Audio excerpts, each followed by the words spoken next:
Bonjour les amis, j'étais parti pour vous faire une vidéo spéciale Saint-Brévin puisque dans quelques heures, le camp du bien il va manifester dans Saint-Brévin contre les forces de la haine, contre le camp du mal. Parce que le camp du bien, les partis de gauche, les syndicats, les associations de gauche, qui avaient de subventions, comme tous d'ailleurs, ils savent mieux que les gendarmes qui c'est qui a mis le feu à la maison du maire à migrants de Saint-Brévin, Yannick Morez.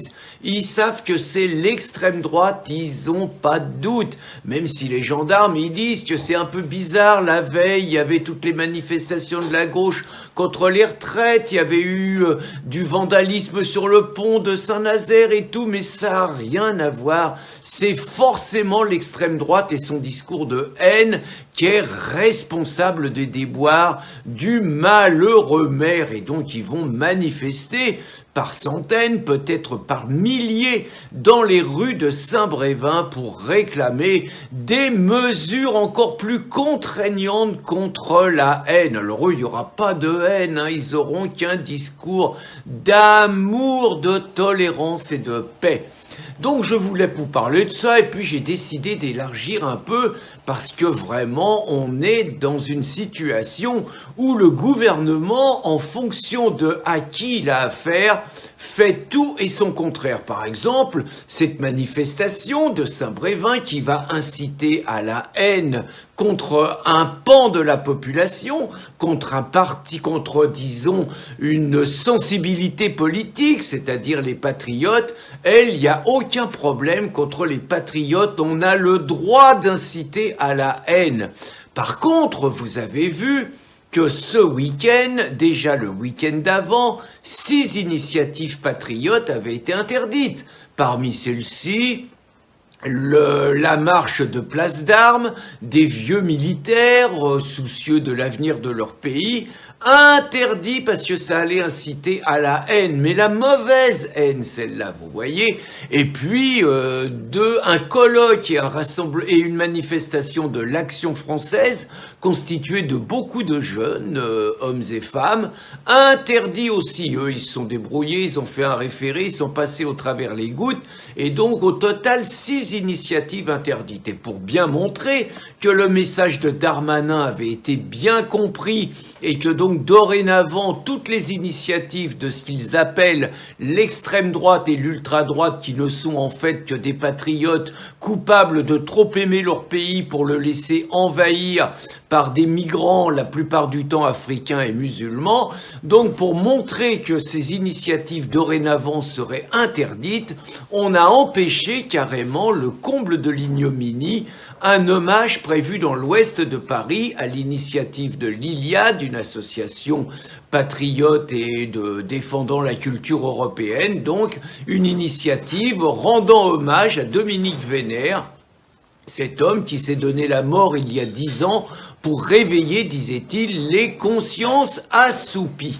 Donc là, interdit, alors dans des conditions dignes des régimes les plus totalitaires, c'est-à-dire qu'on s'arrange pour interdire quelques heures avant, pour empêcher tout référé, et donc avec des prétextes bidons où on anticipe ce qui aurait pu être dit, pour justifier l'interdiction, ce qui signifie très clairement que si on reste dans cet état d'esprit et si des juridictions ne mettent pas en échec cette volonté totalitaire du régime, plus aucune initiative, par exemple nous, nos rassemblements de Callac, nos 2 rassemblements de Callac auraient été interdits, les 4 rassemblements de Saint-Brévin qu'il y a déjà eu auraient été interdits, les assises qu'on a organisées contre, disons, les assises internationales contre l'islamisation de nos pays auraient été interdits, l'apéro saucisson pinard aurait été interdit, toute initiative aurait été interdite. Vous voyez, c'est quand même intéressant pour ce que ça met en place. Et en même temps,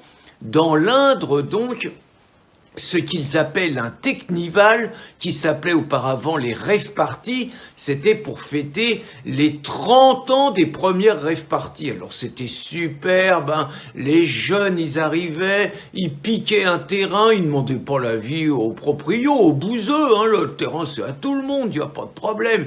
Ils mettaient leur sono à tue-tête pendant 3 jours et 3 nuits. Les habitants, les plous qui pouvaient pas dormir, mais c'est leur liberté de faire de la musique, de faire du bruit.